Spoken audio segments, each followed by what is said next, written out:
So we had a little hiccup, but as I was explaining, I'm going to take this second dressing, which I've already done with the first, and I'll just walk you through those steps. I'm going to unwind it. I'm going to put it into my water, or my saline. That out. We're going to open this up. And then with this hand, I'm going to feed it, and with this hand, I'm just going to pack it. So I'm going to go like this, and we'll just...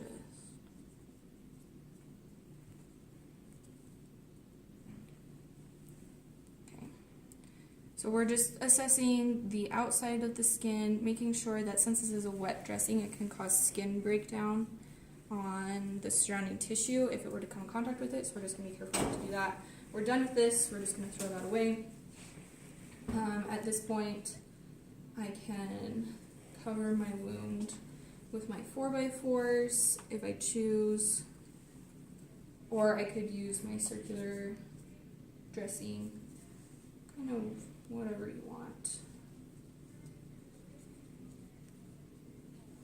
Personal preference and what, like the severity of the wound.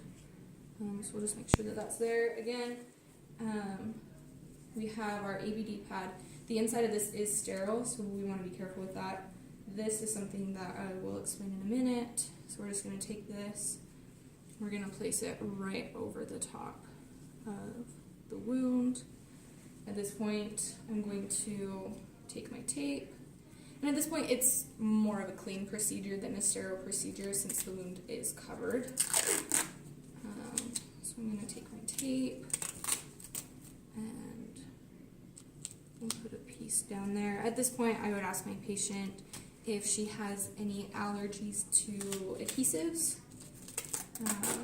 because a lot of people, that's something that is a common allergy, so I would just be sensitive to that. If she were to have one, then I would go get a hypoallergenic tape. And then just taping all the way around. Again, just educating her with everything I'm doing, and answering any questions that she may have, assessing her pain and such. And so I'll place that right there.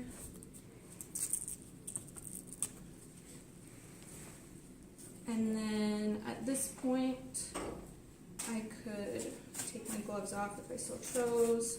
I would take a pen and I would fill this out with the date, my initial, and then I would place this directly onto the dressing, and then I would go and I would document everything that I did. I would document the dressing change, I would document the drainage, the type of drainage, the amount, the color, the odor, those types of things, and then just assess, in my documentation, I would just assess how well the patient handled the procedure, what things I could do better next time, specifically for this patient. And yes, so we'll just take this and put it over here.